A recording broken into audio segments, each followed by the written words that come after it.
All right, it's Monday, June 15th. This is Fox and Friends with a news alert. Right now, President Trump is on his way to Europe for the G7 summit, fresh off the heels of a historic agreement to end the war with Iran that he says will bring peace to the region.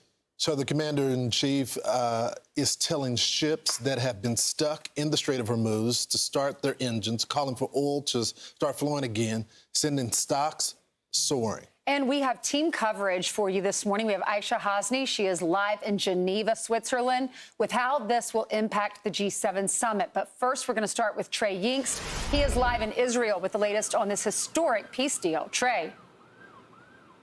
Yeah, hey guys, good morning. After more than 100 days in a state of war, a deal has been reached between the United States and Iran. President Trump taking to Truth Social overnight saying, quote, "This great deal will bring peace and security to the whole region. Many presidents have tried to make peace with Iran and all have failed before me. The leaders of the region have, for the first time, found a president who can help them achieve real peace." With the opening of the strait upon the signing of the deal on Friday, for purposes of mine removal, oil will flow on both ends again for the region and the world. A signing ceremony is set to take place on Friday in Geneva, Switzerland. Before the deal was signed, it was nearly derailed. The Israelis targeted Hezbollah with strikes in the Lebanese capital of Beirut. Iranian officials immediately vowed to respond with missile fire toward Israel. A diplomat with knowledge of the situation told Fox News that Qatari mediators stayed in Tehran conducting intensive negotiations coordinated with the United States. Vice President Vance described to Fox News what those final moments were like before the agreement was reached.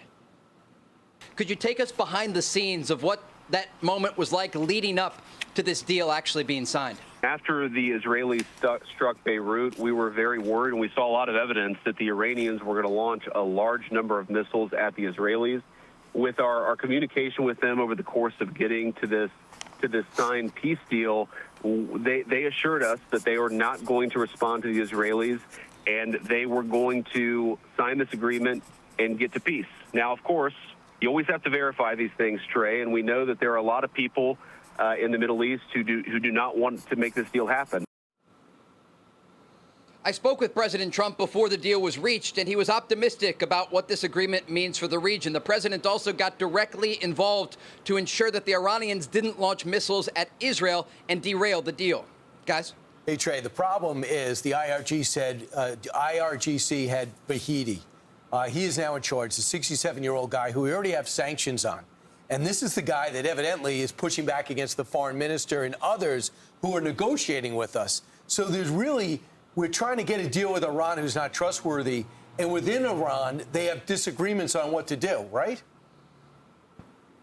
Yeah, absolutely. There is a real division inside the Iranian regime. And I think back to last week when the president spoke from the Situation Room with Fox News, and he and the vice president described how they've had to navigate this difficult reality inside of Iran. You have these relatively more moderate voices, like the Parliament Speaker Gallup and also the President Masoud Pezeshkian, but then you have these hardliners in the IRGC that want to continue the war against the United States.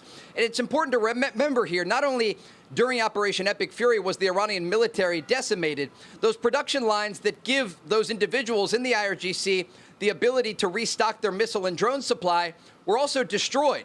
And so the Iranians have much less leverage than they had 3 months ago. Also, it's important to note the Iranians didn't get what they want out of the negotiations. Remember, they entered into these talks with the United States, demanding that all U.S. forces leave bases across the Middle East. And they didn't get that. Ultimately, U.S. forces will stay in Bahrain, where the U.S. Navy's Fifth Fleet is based. And also, you have a situation where there are other locations, including the Al Udeid base in Qatar, where thousands of U.S. forces will remain. And so the president maintains the ability to use military force if the Iranians step back from the agreement, but also worked out within this deal is leverage on the regime. They're not going to get sanctions relief unless they adhere to their end of the deal. And that means keeping the Strait of Hormuz open for the free flow of international shipping, and also entering into these detailed discussions that will ultimately dilute or destroy the highly enriched uranium that is buried deep underground inside of Iranian territory. So, Trey, obviously, you know, there's an American perspective to this because we're at combat over there. But the Iranian people, and I understand some people, you know, they have compassion, but they're only concerned about our interests. They thought that they were going to get a new leader there. And I think that's what stirs a lot of this protest over there. They thought that this was their shot.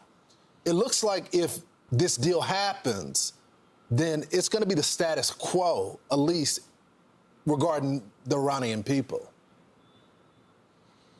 Yes, and it's not regime change, but it is a changed regime, and that's because during Operation Epic Fury, Iran's supreme leader, the Ayatollah Khamenei, was taken out in an airstrike along with 40 other senior officials. Now, his son, Mustafa Khamenei, has now taken over, and so we shouldn't make any mistakes about the hardliners within Iran. But there is a sense, at least at this moment, that the regime understands they can't win a war against the United States, and ultimately they have to make these concessions at the negotiating table. As for the Iranian people, there are more than 90 million people in Iran. Many of them bravely took to the streets of their country earlier this year, and they were met with live ammunition. President Trump says 42,000 Iranians were slaughtered in the streets of their country. And many of the commanders from the IRGC and the besieged forces that ordered the crackdown on protesters were also killed, and their headquarters were targeted during Operation Epic Fury. Now, this doesn't necessarily paint an optimistic picture for the future. There are still hardliners in charge, and they likely will try to crack down on the demonstrators if they take to the streets of their country again.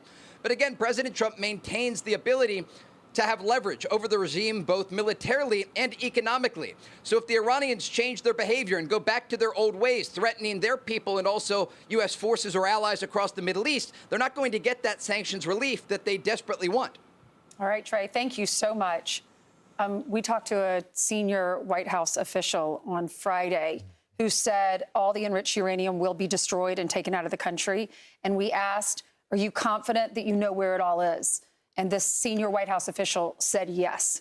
So if this deal sticks, Israel and the United States will not have to worry about a nuclear weapon. And that was the whole reason President Trump got in this conflict. They evidently put booby traps around where the uranium is, deep underneath, just in case we decided that operation, which evidently was we were going to do. We were ready. We were all ready to go in and go grab it. And at the last minute, the president pulled it back. It's very Because it would have been high risk. It's very high risk, very volatile, and very dangerous, yes. Be sure to like and subscribe for all the Fox News latest on YouTube and catch full shows streaming now on Fox One.